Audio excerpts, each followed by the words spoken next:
SM star Marathi. नमस्कार, SM star Marathi news मध्ये आपले स्वागत आहे। मी स्नेहल। चला तर मग पाहूयात आजच्या काही ठळक घडामोडी। मी काय पाकिस्तान मधून आलोय काय? जयंतराव पाटलांना आमदार गोपीचंद पडळकरांचा खोचक टोला। सभासदांनो, महांकाली कारखान्याची निवडणूक हातात घ्या, मी स्वतः येतो प्रचाराला, आमदार गोपीचंद पडळकर। कवठेमहांकाळ नागरिकांकडून जत विधानसभा मतदारसंघाचे लोकप्रिय आमदार गोपीचंद पडळकर यांचा भव्य नागरी सत्कार सोहळा संपन्न। समस्त बहुजन समाजाचे लोकनेते आमदार गोपीचंद पडळकर आणि अर्जुन पुरस्कार प्राप्त पॅरा ऑलिम्पिक वीर सचिन खिलारी यांचा कवठेमहांकाळ तालुक्यातील समस्त नागरिकांच्या वतीने डीजे, ढोल, हलगी वादनाच्या निनादात वाजत गाजत भव्य कवठेमहांकाळ शहरातून मिरवणूक काढून तहसीलदार कार्यालय चौकात जेसीबी पुष्पवर्षाव करत कवठेमहांकाळ नगरीत भव्य स्वागत करण्यात आले। या कार्यक्रमास कवठेमहांकाळ तालुक्यातील खेड्यापाड्यातून हजारोच्या संख्येने बहुजन समाजाचे नागरिक उपस्थित होते। या भव्य नागरी सत्कार सोहळा प्रसंगी कवठेमहांकाळचे युवा नेते राहुलदादा गायकवाड यांनी बोलताना महांकाली साखर कारखाना गिळंकृत करणाऱ्या आकाचा आका कोण, हे लवकरच सभासदांच्या समोर येईल असे बोलत, बिरोबा आतापर्यंत पाण्यापासून वंचित कोणी ठेवला असा मर्मावरती घाव घालणारा प्रश्न सत्कार सोहळ्यास उपस्थित जनतेसमोर मांडला। कवठेमहांकाळ उपजिल्हा रुग्णालय सध्या 50 बेडचे असून त्याची क्षमता वाढवून ते 100 बेडचे करावे। त्यामुळे कवठेमहांकाळ तालुक्यासह आसपासच्या ग्रामीण भागातील गोरगरीब कष्टकरी जनतेची स्पेशालिस्ट डॉक्टर अभावी होणारी तारांबळा आणि आलिशान खाजगी भरमसाठ होणारी थांबेल। पर्यायाने ग्रामीण भागातील गोरगरीब कष्टकरी जनतेला कवठेमहांकाळ सारख्या ग्रामीण भागात एकाच छताखाली उपचाराच्या सर्व सुविधा उपलब्ध होतील अशी मागणी जत विधानसभा मतदारसंघाचे लोकप्रिय आमदार गोपीचंद पडळकर यांच्याकडे युवा नेते राहुलदादा गावडे यांनी केली। या कार्यक्रमाच्या सत्कारमूर्ती लोकप्रिय आमदार गोपीचंद पडळकर आणि अर्जुन पुरस्कार प्राप्त पॅरा ऑलिम्पिक वीर सचिन खिलारे यांचा डॉक्टर रवींद्र अरळी, युवा नेते राहुलदादा गावडे, भाजपा नेते मिलिंद कोरे, ज्येष्ठ नेते जयसिंग तात्या शेंडगे, बाळासाहेब गोरोबापू, रमेश नाना खोतसह अनेक मान्यवर मंडळींच्या उपस्थितीत भव्य पुष्पहार घालून नागरिक यावेळी बोलताना जत विधानसभा मतदारसंघाचे लोकप्रिय आमदार गोपीचंद पडळकर म्हणाले, 20-25 वर्षाच्या सत्तेच्या राजकारणात कवठेमहांकाळ तालुक्यात उद्योग आणण्यात आबा घराणं टोटल अपयशी ठरलं आहे असा घणाघात आमदार गोपीचंद पडळकर यांनी बोलताना केला। जतकरांना बाहेरचा उमेदवार कसा चालेल अशी आमची बदनामी करणारे जयंतराव पाटील आपला शिराळा मतदारसंघ सोडून इस्लामपूर मतदारसंघातून निवडणूक लढवतात। एवढ्यावरच न थांबता जत कवठेमहांकाळचे सभासदांच्या मालकीचे साखर कारखाने गिळंकृत करायला मग तुम्ही काही कवठेमहांकाळ तालुक्यातील रहिवासी आहात काय असा खरपूस समाचार घेत, जसे सांगली जिल्ह्यातील तुम्ही रहिवासी आहात, मग मी काय पाकिस्तानमधून आलोय का? मी सुद्धा सांगली जिल्ह्यातीलच रहिवासी आहे। ही लोकशाही आहे, जनता ठरवते कोणाला निवडून द्यायचं। तुम्ही म्हणतात टप्प्यात आल्यावर आम्ही करेक्ट कार्यक्रम करतो, हे लक्षात ठेवा। आम्ही तसं करत नाही, तर आम्ही टप्प्यात आणून करेक्ट कार्यक्रम करतो हे विसरू नका असा सज्जड इशारा जत विधानसभा मतदारसंघाचे लोकप्रिय आमदार गोपीचंद पडळकर यांनी जयंतराव पाटील यांना कवठेमहांकाळ येथे नागरी सत्कार सोहळा कार्यक्रम प्रसंगी दिला। जत बरोबर कवठेमहांकाळमधील बेरोजगारी हटवण्यासाठी एका मोठा उद्योगाची उभारणी करणार असून महांकाली साखर कारखाना सभासदांनो जागे व्हा, कारखान्याची निवडणूक हातात घ्या, पॅनलच्या पॅनल लावा, मी स्वतः येतो तुमच्या प्रचाराला अशी ग्वाही दिली। अखंड हिंदुस्थानाचे दैवत छत्रपती शिवाजी महाराज, पुण्यश्लोक राजमाता अहिल्यादेवी होळकर, माझ्या जीवनातील आदर्श महात्मा ज्योतिराव फुले, राजश्री शाहू महाराज व विश्वरत्न बाबासाहेब आंबेडकर, अण्णाभाऊ साठे, आद्य क्रांतीवीर उमाजी नाईक, संत रविदास, संत सावतामाळी, संत सेना महाराज, संत नामदेव महाराज व या ठिकाणी उपस्थित असलेले महाराष्ट्राच्या बहुजनांचे लाडके नेते ज्यांच्या सत्कारासाठी आपण सर्वजण या ठिकाणी आलाय ते माननीय बहुजन नायक गोपीचंदजी पडळकर साहेब। एखाद्या बहुजनाचं नेतृत्व फुललं, एखाद्या बहुजनाचं नेतृत्व पुढे लागलं तर त्यावेळी प्रस्थापितांच्या पोटात दुखायला चालू होत आहे व त्या पोटात दुखायला लागल्यानंतर त्याला कुठेतरी लगेच फोडा घालायचा, लगेच छाटून काढायचा व त्याला तिथल्या तिथं घालायचा असा प्रयत्न होतोय. मात्र पडळकर साहेब, तुम्ही त्या प्रस्थापितांना मातीत घालून त्यांच्या छातीवर उभा राहून, अरे साहेब 2 मिनिटं, त्या ठिकाणी तुम्ही त्या प्रस्थापितांना मातीत घालून त्यांच्या छाताडावर बसून या आमच्या जिल्ह्यातल्या बहुजनांना न्याय व हक्क देण्याचा प्रयत्न तुम्ही करताय. त्याबद्दल साहेब तुमचा आम्ही मानत तेवढा आभार कमी आहे. साहेब, आम्ही बातम्या वाचल्या होत्या त्यावेळी तुम्ही, मी इथून पुढे सांगतोय त्या बारीक गोष्टीचा विचार करा. तालुक्यातील ज्या गतीनं म्हैसाळ योजना झाली त्या गतीने टेंबू योजना झाली का ह्याचा विचार करा तुम्ही मित्रांनो. अरे आपला देव सुद्धा, अरेवाडीचा आपला बिरोबा सुद्धा यांनी पाण्यापासून वंचित ठेवला होता. त्याचं पाप यांना भविष्यात फेडावं लागणार आहे. आपल्याच कार्यकर्ते, आपल्याच पक्षातील कार्यकर्ते कशी गिरवायची असते, कार्यकर्त्याला कामगारांना कसा अडचणीचा नाही असतं. याचं दुसरं उदाहरण मी सांगतोय, महाकाली सहकारी साखर कारखाना. एकेकाळी हा कारखाना तालुका जगवत होता, त्या तालुक्यातल्या सर्व कामगारांना जगवत होता, या तालुक्याची आर्थिक वाहिनी होती. पण कारखाना बंद पडला व या कामगारांच्यावर उपासमारीची वेळ आली. काही कामगार साहेब कोरोनात मृत्यू पावले. मात्र त्या कामगारांच्या घरी भेटी द्यायची सुद्धा यांना ओढ झाली नाही, त्यांना जाणीव झाली नाही. त्याचबरोबर त्या कामगार कॉलनीत दिवाळी असला मोठा सण, त्या दिवाळी एवढा मोठा सण सुद्धा अंधारात घालवला. मात्र त्यांना कशाचंही सोय सुतक नाही, काही नाही. म्हणून त्या कारखाना भविष्यात सभासदांचा राहिला पाहिजे. आजकाल आपण ऐकतोय आका शब्द, आका, आकाचा आका. मग ह्या जिल्ह्यात कारखाना खाणारा आका कोण? या सभासदांचा कारखाना खाणारा आका कोण आहे? एक कारखाना खाल्ला संभाजी पवारांनी उभा केलेला, दुसरा खाल्ला जत तालुक्यातल्या आपल्या बहुजनांनी उभा केलेला, आता तिसरा तो गळ्याचा तोंडा समोर आलाय, तोंड उघडायचं फक्त बाकी आहे. एक ही चर्चा होत नाही कारखाना कसा चालू करायचा. एक सिंगल चर्चा कुठे होते का बघा. लोकप्रतिनिधी आपण निवडून देतोय, मात्र सिंगल चर्चा होत नाही. हा कारखाना कसा चालू करायचा, कारखाना कसा बंद राहील आणि तो कारखाना कोणाला तर मिळेल त्यासाठी सगळेजण प्रयत्न करतात. पण हे कारखाना सभासदांचा राहिला पाहिजे. त्यासाठी साहेब तुम्ही थोडासा आवाज उठवा अशी आमची विनंती आहे.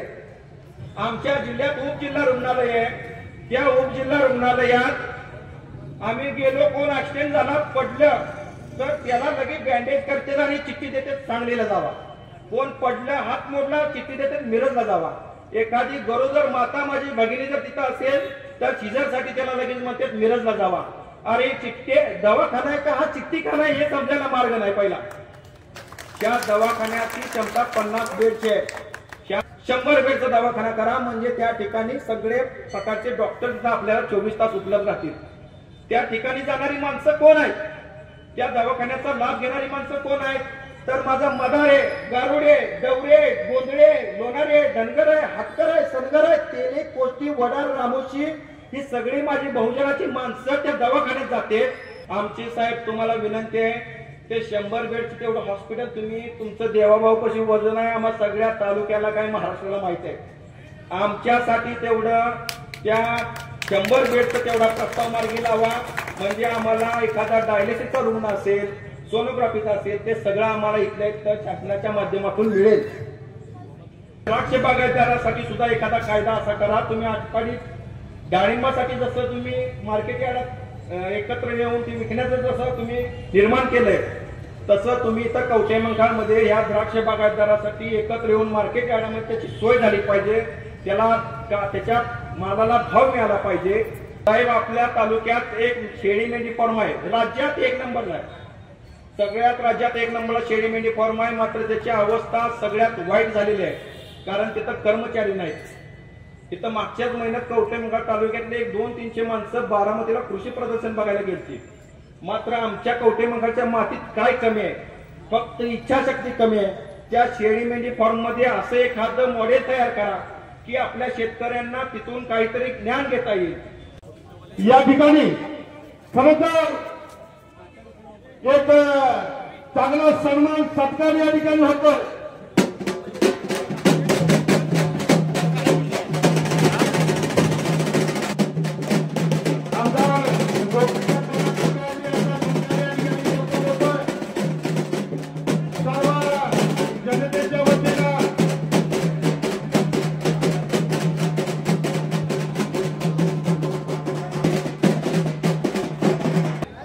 यांचा सन्मान या ठिकाणी होतोय।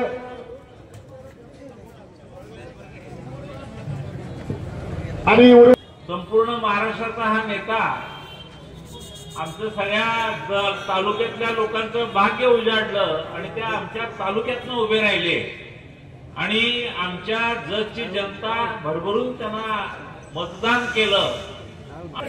2000 एकर मध्ये होणारी MIDC असू दे, जत शहरामध्ये 78 कोटीची पाणी पुरवठा योजना असू दे, जत शहरामध्ये लागणाऱ्या ज्या काही नगरपालिका असेल किंवा पंचायत समिती असेल त्यांच्या इमारती असू दे, या सगळ्या गोष्टीकडे बारकाईनं लक्ष घालून या सगळ्या मंजूर करण्याचं काम आता हे पळकर साहेब करतायत। आणि ह्या सगळ्या जतवासियांना हे कधी पटलं तुम्ही निवडून द्या।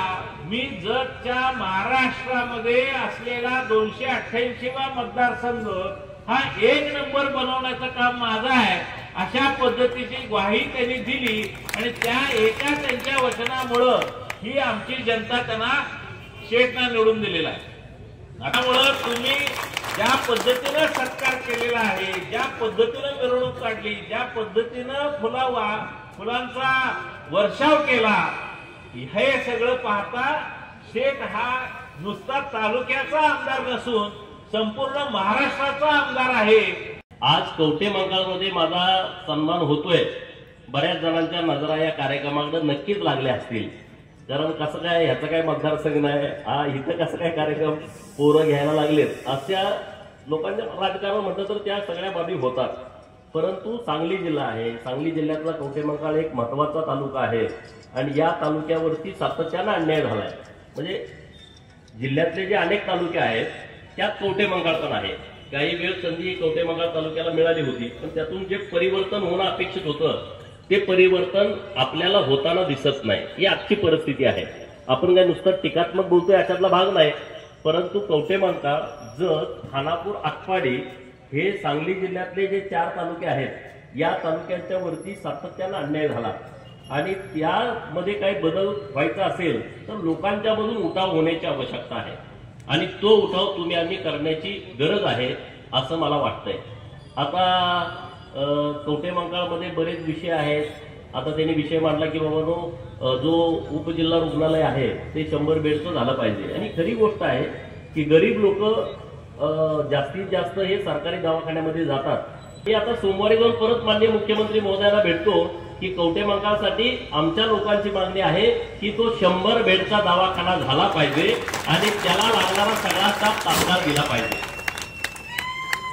मी इथला आमदार नाही, डिस्टर्ब करणं माझं काम नाही, परंतु लोकांची जर भावना असेल की गोपीचंद हा विषय मांडला पाहिजे तर माझं कर्तव्य आहे, ते माझं काम आहे आणि मी तुम्हाला सोमवार मंगळवारपर्यंत माननीय मुख्यमंत्री महोदयांना भेटून तसं पत्र देईन, माननीय आरोग्यमंत्री महोदयांना भेटेन आणि तशा पद्धतीची कारवाई करण्याची मी विनंती त्यांना करेन।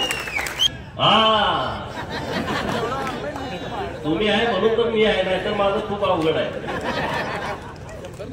लोक म्हणतात गोपीचंदची जिरली पाहिजे, पण अशी माणसं जिरू देत नाहीत। त्यामुळे जे म्हणतात गोपीचंदची जिरवा त्यांची अनेक वेळा जिरलेली तुम्ही बघितली।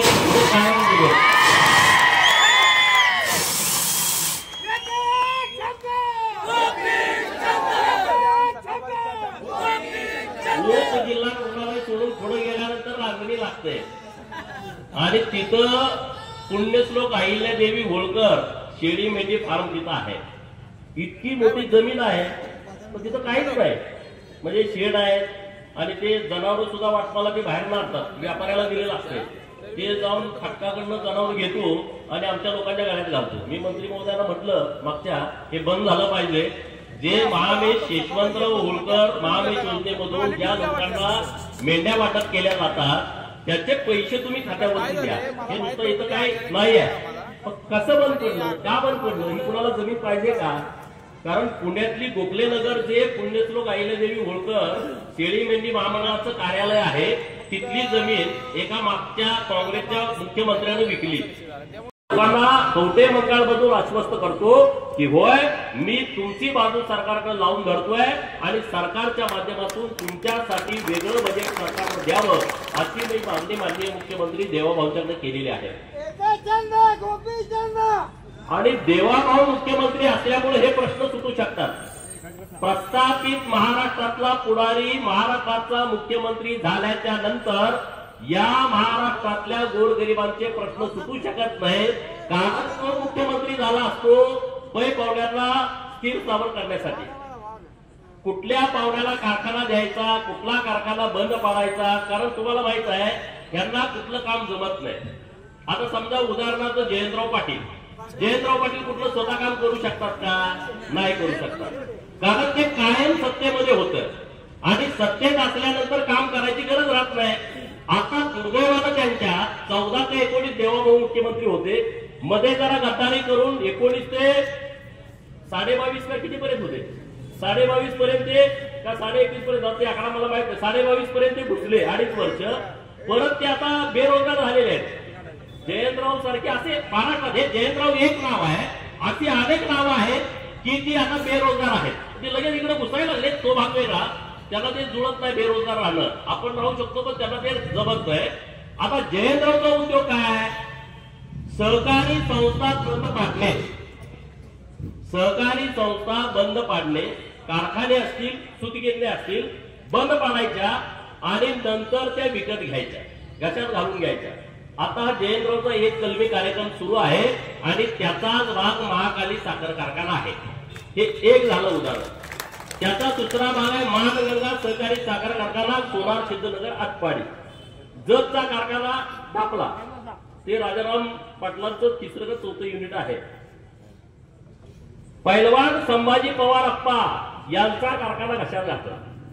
आता बघा, आपण पाप पुण्य मानणारी लोक आहोत आणि त्यामुळे जयंतरावला सगळ्यात पाप कोणाचं लागेल तर पैलवान संभाजी अप्पा पवार यांचा कारखाना जो ढापला याचं पाप जयंतरावला सगळ्यात जास्त लागेल. आता त्यांना महाकाली कारखाना ढापायचा आहे. बघा, त्यांनी 5 वर्ष कारखाना बंद आहे. अरे तुम्ही जिल्ह्याचे नेते आहात, तुमचं विजन काय पाहिजे की बाबा हा कारखाना सभासदांचा कसा राहायला पाहिजे. ते विजन तुमचं आहे का?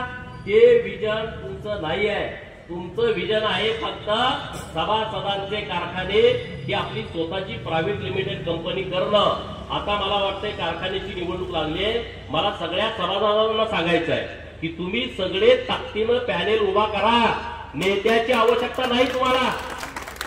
तुमच्यामध्ये इतकी शक्ती आहे. मी प्रचाराला येतो तुमच्या, तुम्ही कारखाना उभा करा, सगळी कापडं त्या जयंत पाटलाची काढू, पण कारखाना लोकांच्या ताब्यामध्ये ठेवू. आणि म्हणून मला तुम्हाला विनंती करायची आहे की महाकाली कारखान्याची जर निवडणूक लागल्यास, मला वाटतं आजपासून 18 तारखेपर्यंत अर्ज भरायचे. तरुण सगळ्या पोरांनी या अर्ज भरा. त्यामध्ये म्हणजे तुमचं नावं नसतील, आपल्या जुन्या लोकांच्या असतील, त्यात पण अट्टी काय टाकून ठेवल्या, ऊस घातला, अमुक तमुक बोलत सगळं जरा बघा व्यवस्थितपणे. आणि तशा पद्धतीनं तुम्ही ही निवडणूक लावा आणि कसल्याही परिस्थितीमध्ये हा कारखाना तुम्ही जाऊ देऊ नका. तुम्ही सुद्धा, अरे महाकाली साखर कारखाना हे तालुक्याचं अर्थवाहिनी आहे.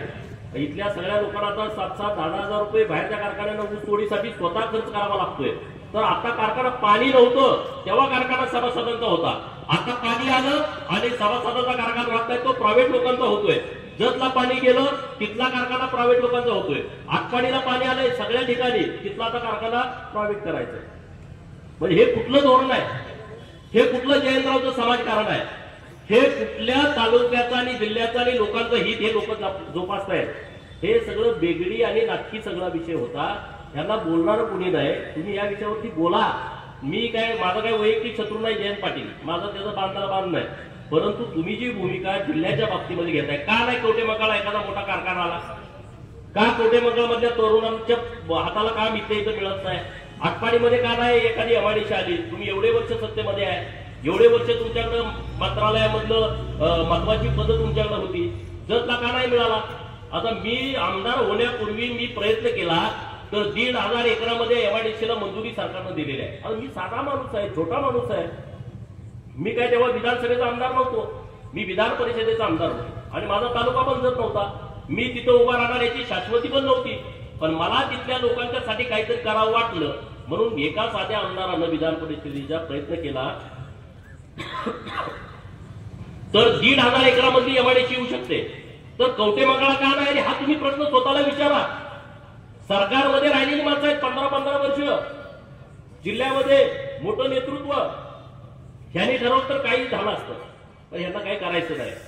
तुम्हाला गुलाम म्हणून तुम्ही राहायला पाहिजे. ते आल्याच्या नंतर तुम्ही त्यांच्या मागे पुढे पळायला पाहिजे, त्यांचे बॅनर लावले पाहिजे, फटाकडे उडवले पाहिजे, त्यांच्याबरोबरचा एक फोटो काढून तुम्ही घरात भिंतीवर नेऊन लावला पाहिजे. माझी आणि जयंतरावची ओळख आहे, ह्याच्या पलीकडे काही नाही. अरे आपल्या पाठीमाग बिरोबाचा आशीर्वाद आहे, तुम्ही लक्षात घ्या. बिरोबाचा आशीर्वाद आणि डॉक्टर बाबासाहेब आंबेडकरांच्या संविधानाची शक्ती जर तुम्ही आम्ही एकत्रित केली ना, तुम्हाला कोणीच अडवू शकत नाही. इतकी ताकद या दोन्ही विषयामध्ये आहे आणि ते विषय घेऊन आपण पुढे जाण्याची आवश्यकता आहे. ताज्या घडामोडींसोबत अपडेट राहण्यासाठी SM स्टार मराठी न्यूज चॅनलला सबस्क्राईब करा. बेल आयकॉन दाबायला विसरू नका, म्हणजे आमचे अपडेट तुमच्यापर्यंत पोहोचत राहतील.